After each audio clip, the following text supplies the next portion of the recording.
ورحمۃ اللہ وبرکاتہ۔ ناظرین کرام، آپ دیکھ رہے ہیں تہور رمضان ٹرانسمیشن۔ میں ہوں آپ کا ہوسٹ وقار اسلم۔ جیسا کہ آپ جانتے ہیں تہور رمضان ٹرانسمیشن کا آغاز ہے رمضان الکریم میں ہم داخل ہو چکے ہیں۔ آج یکم رمضان الکریم ہے اور الحمدللہ کرونا وبا جو ہے اس پر بھی قابو پایا جا رہا ہے، اور ہم امید واسق رکھتے ہیں کہ رمضان الکریم کی برکات سے، اس کی رحمتوں سے ہم اس سے مکمل نجات دہندہ ہو جائیں گے۔ آج ہمارے ساتھ شریک گفتگو ہیں علامہ قاری عبد الرحمان صاحب۔ علامہ صاحب، سب سے پہلے تو کوارنٹائن چل رہا ہے اور آپ نے ہمیں وقت دیا، میں آپ کا بہت مشکور ہوں، بہت ممنون ہوں۔ جی ناظرین کرام، جیسے کہ آپ جانتے ہیں کہ کرونا وائرس بھی پوری طرح سے پھیلا ہے، پوری دنیا لاک ڈاؤن ہو چکی ہے، لیکن یہ اللہ کا فضل ہے کہ مساجد جو ہیں لاک ڈاؤن ان میں کھل چکا ہے۔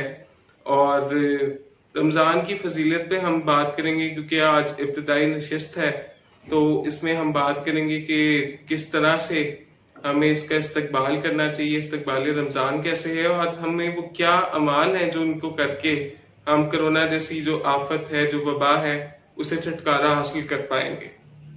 علامہ صاحب، اس پہ ذرا روشنی ڈالیے گا۔ جی وقار بھائی، پہلے تو میں آپ کا مشکور ہوں کہ آپ نے ایسا خوبصورت پروگرام سجایا، ایسا خوبصورت سلسلہ شروع کیا، یہ اہتمام کیا، اتنی اچھی محفل سجائی اور اس ٹرانسمیشن کا آغاز کیا۔ پہلے تو میں آپ کو مبارکباد پیش کروں گا، اور پھر رمضان کی بھی مبارکباد پیش کروں گا آپ کو بھی، اور اپنے سامعین کو بھی، ناظرین کو بھی۔ اللہ تبارک تعالیٰ کا احسان ہے کہ مالک العلم ذل نے ہمیں اپنا مبارک متبرک رحمتوں بھرا مہینہ عطا فرمایا۔ سبحان اللہ۔ تو قرآن اس کے بارے میں کیا خوب نقشہ کہتا ہے کہ یا ایھا الذین آمنوا کتب علیکم الصیام کما کتب علی الذین من قبلکم لعلکم تتقون۔ سبحان اللہ، یہ قرآن مجید کی سورہ بقرہ کی 183 آیت ہے، اور اس میں کتنی خوبصورتی سے اس کا ترجمہ ہے نا کہ اے ایمان والوں، تم پر روزے فرض کر دیے گئے جس طرح تم سے پہلے لوگوں پر کیے گئے تھے، تاکہ تم تقوی اختیار کرو۔ تو تقوی کی بنیاد کیا ہے علامہ صاحب؟ آپ کا بھی میں عرض کروں، جیسے کہ اللہ تبارک تعالیٰ نے قرآن میں یا ایھا الذین آمنوا، جی اے ایمان والو، یعنی ایمان والوں سے خطاب ہو رہا ہے جو اللہ کے رسول پر ایمان لے آئے، بے شک، اور جو مرنے کے بعد جی اٹھنے پر، اور قبر کے بعد حشر، برزخ، حشر اور اللہ کے سامنے پیش ہونے پر ایمان رکھتے ہیں، اللہ تبارک تعالیٰ ان سے مخاطب ہے۔ جو مانتے ہیں ان سے مخاطب ہے۔ ہم مانتے ہیں کہ رمضان ہے، اللہ کا مہمان ہے، رمضان ہے اللہ کا مہمان ہے، اللہ کا مہینہ ہے، ہم یہ مانتے ہیں، تو ان سے خطاب کیا جا رہا ہے کہ تم مانتے ہو، اس لیے تمہیں یہ بات کہی جا رہی ہے، سمجھائی جا رہی ہے، یا ایھا الذین آمنوا کتب علیکم الصیام کما کتب علی الذین من قبلکم لعلکم تتقون۔ ایمان والو، روزے تم پر فرض کیے گئے ہیں تم سے پہلے، جیسا کہ تم سے پہلے لوگوں پر فرض کیے گئے۔ اب ان تمثیل دے دی گئی ہے۔ ہاں جی، یہ بھی سمجھا دیا کہ ایسا نہیں کہ تم پر کوئی نئی بات تھوپی جا رہی ہے، مسلط کی جا رہی ہے، کوئی نیا بھار اور بوجھ آپ پہ ڈالا جا رہا ہے، ایسا نہیں، تم سے پہلے لوگوں پر بھی یہ روزے فرض کیے گئے۔ مقصدیت کیا تھی، فرضیت کیا تھی، اہمیت کیا تھی؟ لعلکم تتقون، تاکہ تم پرہیزگار بن جاؤ۔ اب تقوی کا مقصد کیا ہے؟ تقوی کا مقصد یہ ہے کہ ہر آن ہر لحظہ، خلوت میں، جلوت میں، تنہائی میں، محفل میں، سفر میں، حضر میں، جنگ میں، امن میں، کسی بھی جگہ، خوشی میں، غمی میں، کسی بھی کیفیت میں، کسی بھی جگہ، کسی بھی حالت میں ہمیں یہ استحضار ہو کہ ہمارا اللہ ہمیں دیکھ رہا ہے، اور ہر آن ہر لحظہ نیکی کر رہے ہیں تو بھی اللہ سے ڈر رہے ہوں، اور جو اگر برائی کر رہے ہیں تو بھی اللہ سے ڈر رہے ہوں۔ جیسے ہمارے بڑوں نے کہا نا، ہم نے علماء سے سن رکھا ہے، کرتے رہو ڈرتے رہو، یعنی نیکی کر رہے ہو تو پھر بھی ڈرتے رہو، ایسا نہ ہو گھمنڈ آ جائے، ایسا نہ ہو اس پہ تکبر فخر آ جائے اور اس سے ہماری نیکیاں غارت ہو جائیں اور یہ نیکی ہماری پکڑ کا باعث بن جائے۔ اچھا، دوسرا کیا فرمایا؟ اگر برائی کر رہے ہو تو پھر بھی ڈرتے رہو، ایسا نہ ہو کہ برائی کرتے کرتے اتنے سرکش اور نافرمان ہو جاؤ، اتنے باغی بن جاؤ کہ جی ٹھیک ہے جی ہم برائی کر رہے ہیں تو اللہ ہمیں نہیں پکڑے گا، یا ہم دیکھ لیں گے، ہم بخشے نہیں جائیں گے۔ تو اس کا مقصد، تقوی کا مقصد یہ ہے کہ کرتے رہو، ڈرتے رہو، ہر آن ہر لحظہ اللہ کا خوف ہم پہ طاری، خشیت الہی جو ہے وہ سب سے نازل ہے، اور یہی خدا کی مشیت ہے، اور یہی رمضان میں آپ کو سیکھنے کو ملتا ہے۔ تو جیسا کہ علامہ صاحب نے اس کی جو تشریح فرمائی ہے اسی سے بات آگے بڑھاتے ہیں، ہم ان سے پوچھتے ہیں کہ کیا یہ جو وبا اس وقت پھیلی ہے یہ عذاب ہے؟ کیا اس سے جو شخص جو ہے اس سے جاں بحق ہوگا وہ شہید کہلائے گا؟ کیونکہ وبائی جو پیٹ کے امراض تھے یا طاعون کی بیماری تھی، اس سے جو شخص جاں بحق ہوتا تھا اس کو شہید گردانا جاتا تھا ایک حدیث کی روح سے۔ تو آپ کیا کہیں گے؟ جی وقار صاحب، آپ کا سوال بڑا خوبصورت ہے. میں عرض کروں کہ اللہ کے رسول نے فرمایا جو اچانک موت ہوتی ہے وہ شہادت کے زمرے میں آتی ہے. حادثاتی موت ہوتی ہے شہادت کے زمرے میں آتی ہے. اور اس طرح کی جو آفاقی عالمی وبا پھیل جائے اور جو شخص اس کا مقابلہ کرے، یعنی اس سے بچنے کی کوشش کرے مگر اللہ پر نظر رکھے، اللہ پر توکل رکھے، وہ جگہ نہ چھوڑے، تو اللہ کے رسول نے فرمایا کہ اس طرح کی وبائی جو موت ہوتی ہے وہ بھی شہادت کا درجہ رکھتی ہے. اب ہمیں دیکھنا یہ ہے کہ جو آفاقی اور عالمی وبا جس نے پورے عالم کے انسانوں کو گھیر رکھا ہے، پوری انسانی کو چکرا کے رکھ دیا، پریشان کر کے رکھ دیا، اب اس سے نکلا کیسے جا سکے؟ اس کا بڑا آسان سا حل ہے وقار بھائی، میں آپ سے شیئر کرتا چلوں کہ اللہ تبارک تعالیٰ نے ہمیں اپنا مہمان مہینہ عطا فرمایا. سبحان اللہ. اپنا مہینہ عطا فرمایا جس پر رسول خدا صلی اللہ علیہ وسلم فرماتے ہیں کہ شعبان میرا مہینہ ہے اور رمضان اللہ تبارک و تعالیٰ کا مہینہ ہے. اب ہم اس رمضان کے روزے رکھ کر، اور دیکھیں یہ وبا آئی کیوں، یہ بھی میں پہلے عرض کرتا چلوں. پہلے تو یہ آپ سن لینا یہ وبا آئی کیوں. آپ دیکھتے ہیں کہ گزشتہ 10-12 سالوں سے 15 سالوں سے رمضان ذرا موسم کی شدت گرمی میں آ جاتا ہے، تو اس شدت کی وجہ سے یا ویسے ہمارے ایمان کمزور ہیں، ہمارا اللہ سے تعلق کمزور ہے، ہمارے سیاہ مالی کی وجہ سے یا اللہ سے گردانی اختیار کرتے چل جا رہے ہیں. جی اب دیکھیں اللہ سے تعلق کمزور ہے، ایمان کمزور ہے، اعمال کمزور ہیں، جس کی وجہ سے 98% لوگ پاکستان میں روزہ نہیں رکھ رہے تھے، 50% لوگ نماز نہیں پڑھ رہے تھے. اب جب اللہ نے دیکھا کہ میرے مہمان مہینے کا کوئی استقبال نہیں کرتا، کوئی اہتمام نہیں کرتا، اس کی قدر نہیں کرتا، اس کی کوئی جو اہمیت ہے اس کو نہیں سمجھتا، تو اللہ تبارک و تعالیٰ نے پھر ذرا جھنجھوڑا، انسانیت کو جھنجھوڑا. اب دیکھیں پوری دنیا ظلمت کدہ بنی ہوئی تھی، پوری دنیا میں جنگ و جدل چل رہا تھا، تو اللہ تبارک تعالیٰ نے اب دوبارہ سے پوری دنیا اللہ تبارک تعالیٰ نے پوری دنیا جنگ و جدل کا ایک مرکز بنی ہوئی تھی. پوری دنیا میں آگ لگی ہوئی تھی، پوری دنیا میں جنگ چل رہی تھی، انسانیت پس رہی تھی. ہر طاقتور کمزور کو، ہر مالدار مفلس کو، ہر بڑا چھوٹے کو، ہر حاکم متحد کو رگیدتا چلا جا رہا. تو اللہ تبارک تعالیٰ نے یہ وبا، یہ وائرس، یہ اذیت، یہ عذاب ہم پہ بھیج کے کیا کیا؟ ہمیں جھنجھوڑا. اب اسے نکلنے کا طریقہ کیا ہے؟ بڑا نادر موقع ہے، بڑا غنیمت موقع ہے کہ اللہ تبارک تعالیٰ نے مجھے اور آپ کو اپنا مہمان مہینہ عطا فرما دیا. اب اس میں کرنے کے اعمال کیا ہے؟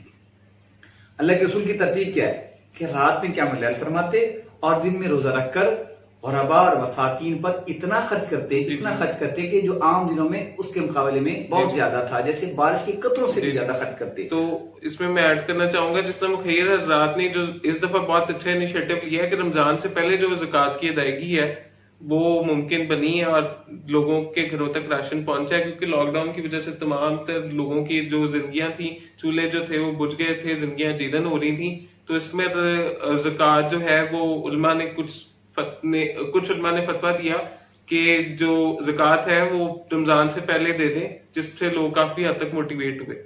جی فقار بھائی آپ نے بڑی اچھی بات کی. عرض یہ ہے کہ خطباء کرام کی طرف سے، مختلف چینلوں کی طرف سے، مختلف علماء کی طرف سے یہ بات تجویز سامنے آئی تھی. بھائی جو اس وقت کیفیت بنی ہوئی ہے، جو ہیجانی کیفیت ہے، جو پریشانی کا عالم ہے، اس عالم میں آپ یہ انتظار نہ کریں کہ رمضان آئے گا تو ہم زکوٰۃ نکالیں گے تو ہم خرچ کریں گے، اس کا انتظار نہ کریں. تو جو مخیر حضرات تھے انہوں نے سنا سمجھا، میں نے عمل کیا اور رمضان سے پہلے غرباء پر خرچ کیا، مالی طور پر بھی، راشن کی صورت میں بھی، اور دیگر مداد میں اور دیگر صورتوں میں بھی مخیر حضرات نے غرباء پر خرچ کیا، جس سے فائدہ یہ ہوا کہ ہمارے ملک میں افراتفری، چھینا جھپٹی، چوری چکاری اور اس طرح کی کوئی کیفیت نہیں بنی. استقرار کی کیفیت سے کچھ حد تک لوگ نکلے. لوگ اطمینان میں ہیں، لوگ پریشان تو ہیں لیکن وہ پریشانی نہیں ہے کہ جو بن جاتی ہے اگر اس پر عمل نہ کیا جاتا. الحمدللہ. اور اب رمضان شروع ہو چکا ہے تو اللہ کے رسول کا عمل موجود ہے کہ اللہ کے رسول رمضان میں بارش کے قطروں سے بھی زیادہ خرچ کیا کرتے، عام دنوں سے بڑھ کر خرچ کیا کرتے. تو آج ہمیں اس بات کی طرف بھی توجہ کرنی ہے. یہ باتیں 3 قسم کی وقار بھائی، ایک ہے قولی عبادت، ایک ہے بدنی عبادت، ایک ہے مالی عبادت. قولی عبادت کیا ہے؟ سبحان اللہ و بحمدہ سبحان اللہ العظیم، استغفر اللہ ربی من کل ذنب و اتوب الیہ، لا الہ الا انت سبحانک انی کنت من الظالمین، اور کثرت سے نبی علیہ السلام پر درود پڑھنا. یہ قولی عبادت. سبحان اللہ. بدنی عبادت کیا ہے کہ رات میں قیام اللیل 5 گانا نماز کے ساتھ قیام اللیل، تہجد کا اہتمام آج کل ہو سکتا ہے، کوئی مشکل نہیں ہے. یہ بدنی عبادت ہے. مالی عبادت کیا ہے کہ زکوٰۃ نکالیں، خیرات کریں. بالکل.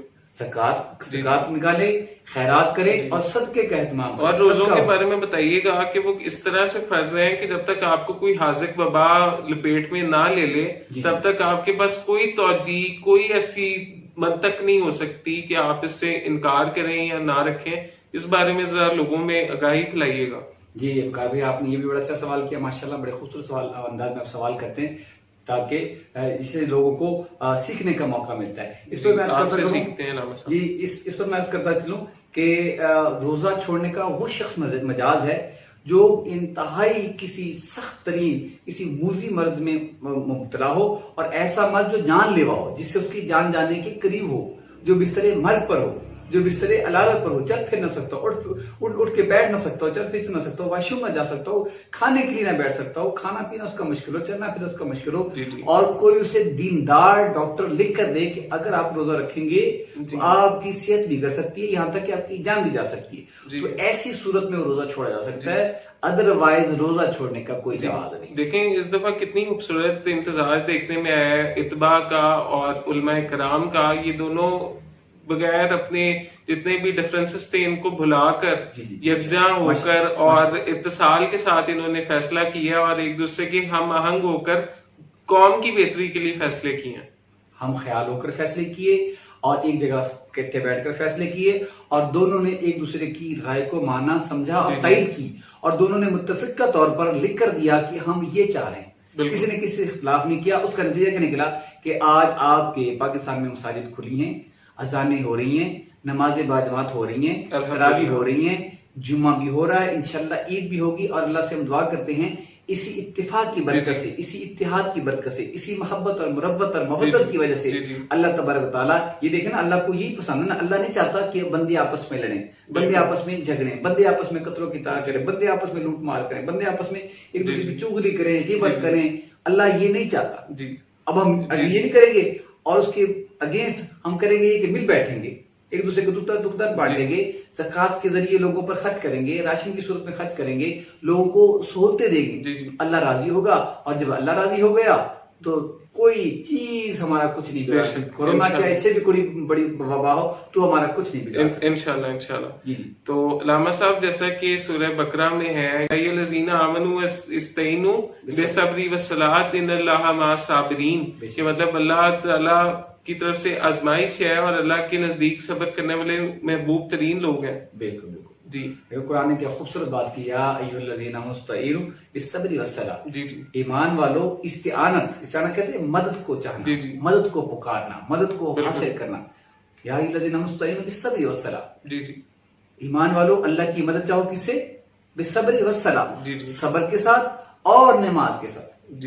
اگر تم صبر کرو گے، ثابت قدم ہو جاؤ گے، جم جاؤ گے، ڈٹ جاؤ گے، پھر کیا، اور نماز کو مضبوطی سے پکڑ لو گے، نماز کا اہتمام رکھو گے. اب نماز سے مراد وقار بھائی پنجگانہ نماز بھی ہے، تراویح کی نماز بھی ہے، جمعے کی نماز بھی ہے، تہجد کی نماز بھی ہے، اشراق کی نماز بھی ہے، چاشت کی نماز بھی ہے، اوابین کی نماز بھی ہے، اور صلاۃ الحاجت بھی ہے، صلاۃ الاستغفار بھی ہے. اب یہ وصلاۃ سے مراد یہ بھی، یہ ساری چیزیں اس میں شامل ہیں. استعینوا بالصبر والصلاۃ، یہ ساری نمازیں شامل ہیں. ٹھیک ہے. اگر ان کا اہتمام کریں گے تو میں کہتا ہوں کورونا تو اس کے مقابلے میں کچھ بھی نہیں ہے. 2 رکعتیں صحابہ کرام پڑھتے تھے اور مرے ہوئے گدھے کو زندہ کر لیا کرتے، مرے ہوئے بچے کو زندہ کر لیا کرتے، جیسے کہ روایت میں موجود ہے.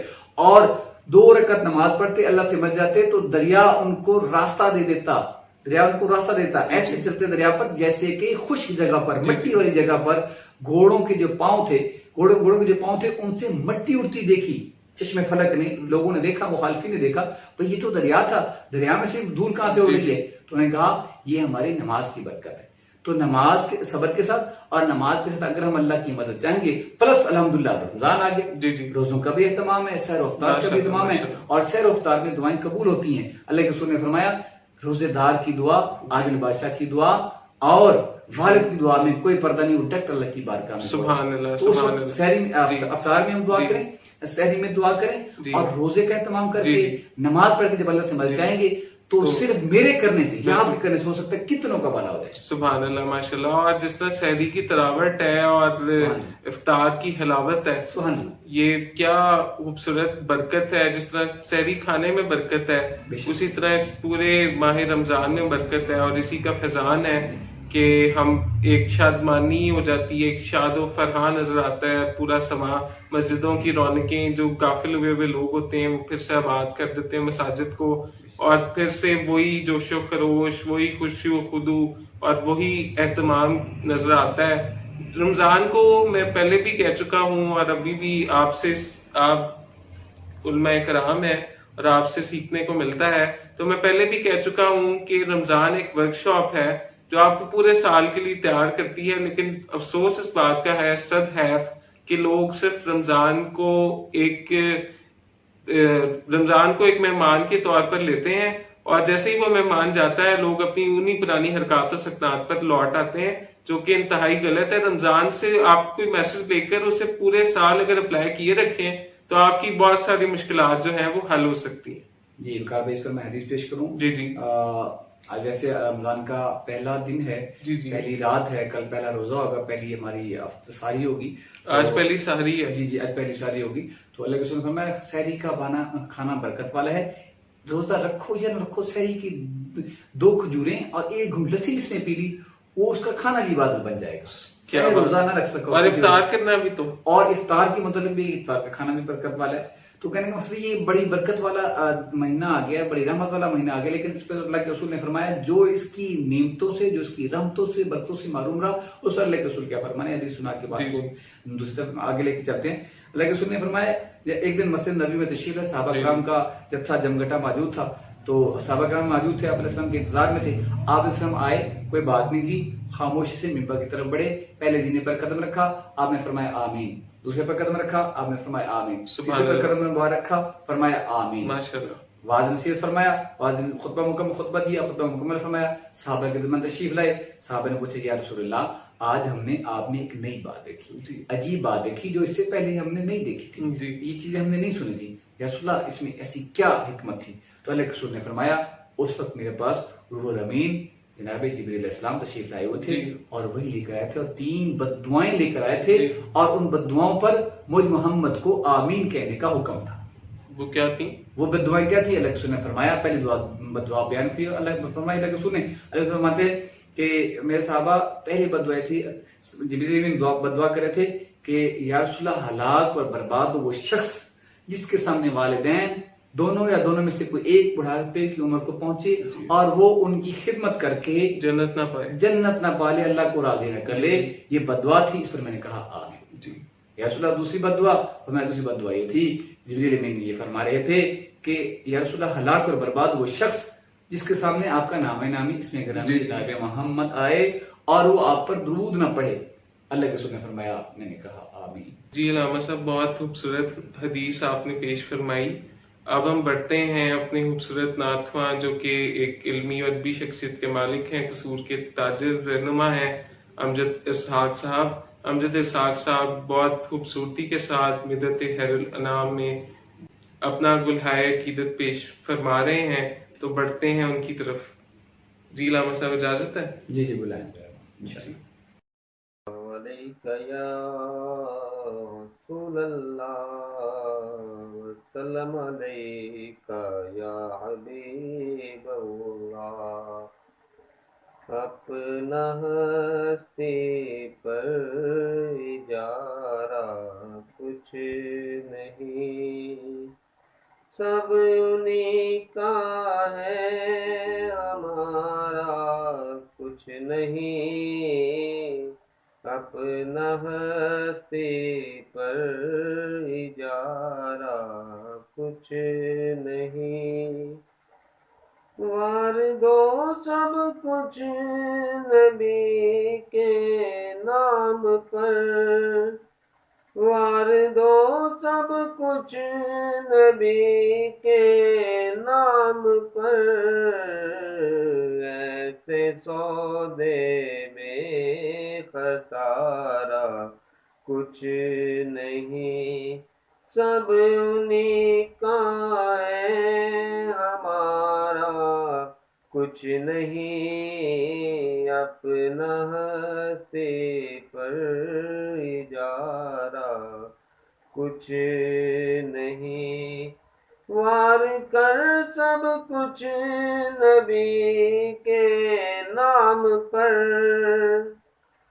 وار کر سب کچھ نبی کے نام پر پھر پشیماں ہے کہ وارا کچھ نہیں پھر پشیماں ہے کہ وارا کچھ نہیں ان کی نسبت سے نہیں ملتے اگر ان کی نسبت سے نہیں ملتے اگر رشتہ آپس میں ہمارا کچھ نہیں سب نکاح ہمارا کچھ نہیں اپنا ہستے پر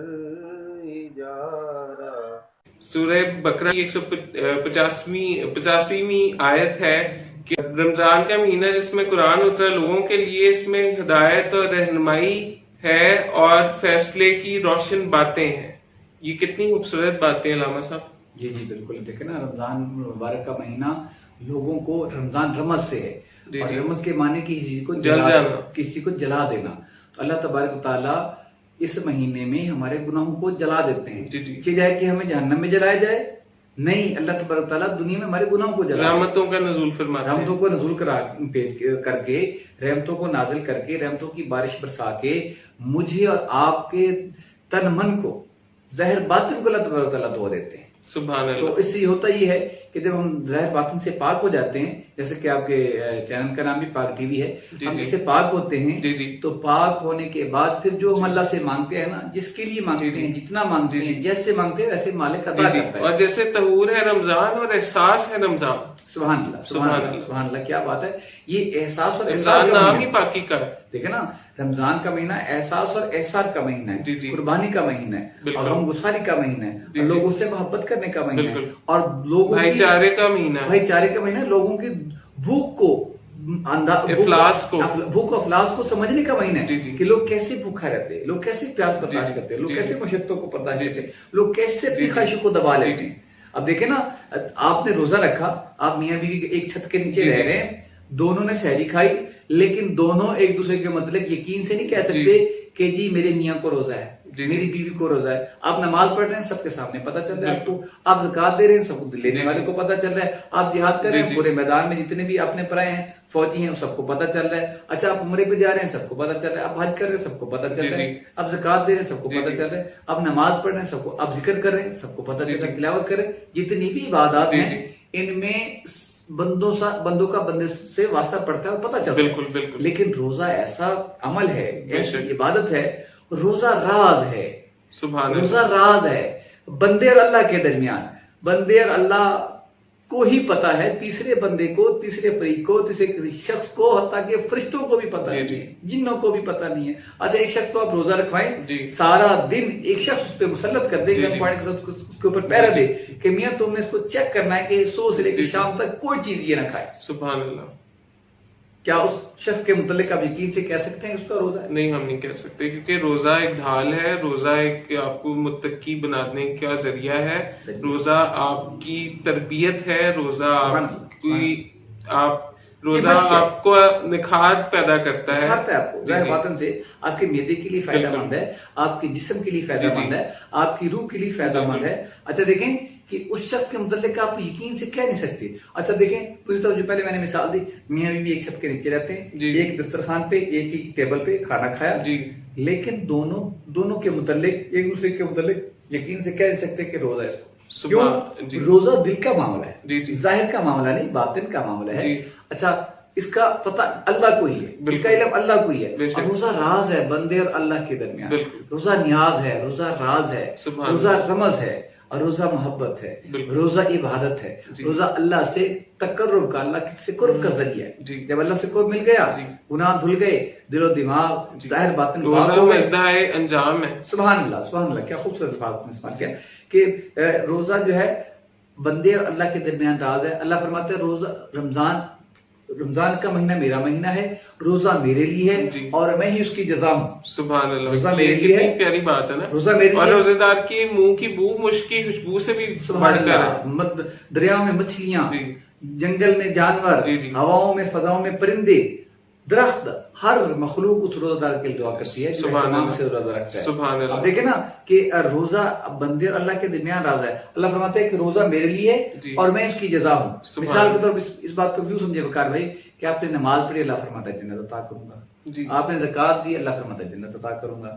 آپ نے حج کیا، جنت صلہ ہے جی۔ اس کا۔ آپ نے عمرہ کیا، جی جی۔ اس کا صلہ حج، سبحان اس کا صلہ جنت ہے۔ لیکن اللہ فرماتے ہیں او میاں تم نے روزہ رکھا، اس پر جنت نہیں دوں گا میں۔ روزہ رکھا، جی جی۔ اس پر جنت نہیں ملے گی۔ لوگ کہتے ہیں مولوی صاحب کیا کہہ رہے ہیں، 16-17 گھنٹے کا روزہ رکھا، جنت نہیں ملے گی، کیا ملے گا؟ اللہ فرماتے ہیں روزے کے بدلے جنت نہیں، اور روزے کے بدلے جنت کا خالق ملے گا، جنت کا مالک ملے گا، جنت کا مالک ملے گا، سبحان جنت کا اللہ، پیدا کر۔ سبحان روزہ اللہ۔ میرے لیے اور میں اس کی جزا۔ اب جسے اللہ مل گیا جی، اسے سب مل گیا۔ اسے اسی خوبصورت بات پر اختتام کرتے ہیں اس نشست کا۔ اگلی نشست میں ملاقات ہوتی ہے۔ اپنے ہوسٹ وقار اسلم اور علامہ قاری عبد الرحمان صاحب کو اجازت دیجیے۔ اللہ حافظ و ناصر۔